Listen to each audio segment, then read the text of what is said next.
করলো। অস্বীকার না হলে তাদের বিরুদ্ধে বিভিন্ন রকম সংগঠন কাজ করছে, তাদের কাছে মাথা নত করছে। তাহলে অন্তর্ভুক্তিমূলক সমাজ এবং রাষ্ট্রের যে অঙ্গীকার ছিল সেটি কোথায় গেল? সরকারকে সেটির প্রথম জবাব দিতে হবে। আমার প্রশ্ন, অন্তর্বর্তীকালীন সরকার একদিনের হোক, 100 দিনের জন্য হোক, 10 বছরের জন্য হোক, 1 বছরের জন্য হোক, কিংবা 1 মাসের জন্য হোক, তাকে জনমুখী সরকার হতে হবে, তাকে অন্তর্ভুক্তিমূলক সরকার হতে হবে। কারণ অন্য অন্তর্ভুক্তিমূলক সরকার বা তত্ত্বাবধায়ক সরকারের সঙ্গে সরকারের পার্থক্য রয়েছে। সেই সরকারের কাছ থেকে একটি নির্বাচন পরিচালনা করা, এই সংস্কারের জন্ম হয়েছে একটা অভ্যুত্থানের মধ্যে দিয়ে। তাই এই সংস্কারকে তার প্রত্যেকটি কাজের জন্য আরো বেশি জবাবদিহি করতে হবে।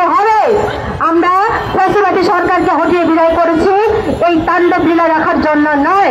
সুতরাং আমাদের অবস্থান স্পষ্ট, শুধুমাত্র এই গ্রেপ্তার করা নয়, বিচার করা নয়, সঙ্গে সঙ্গে সাংবিধানিক স্বীকৃতি আদিবাসী হিসেবে দিতেই হবে এবং এর বাইরে কোনো বিকল্প নেই।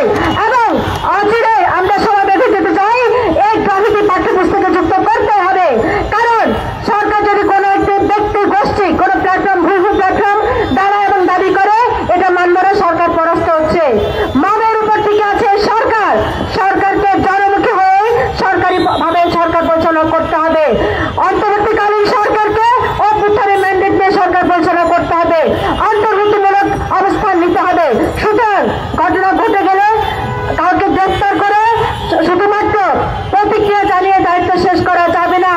সরকার প্রথম জবাব দিবে, কেন পাঠ্যপুস্তক থেকে গ্রাফিতি উঠানো হলো। এই প্রশ্নের জবাব সরকারকে কতদিনের মধ্যে দিতে হবে। আমি এই সমাবেশ থেকে সেই ঘোষণা চাই। সরকার কাদের জন্য, কাদেরকে খুশি করার জন্য এগুলো করছে?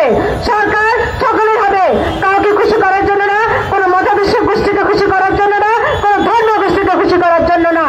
স্পষ্ট জবাব দিতে হবে এবং স্পষ্ট অবস্থান এই সমাবেশ থেকে আমরা ঘোষণা করতে চাই। সকলকে আবার অগ্রিম শুভেচ্ছা জানাচ্ছি এবং এই প্রতিবাদ সমাবেশ, প্রতিবাদী অবস্থান জারি রাখার জন্য সকলকে আমি অভিনন্দন জানাচ্ছি।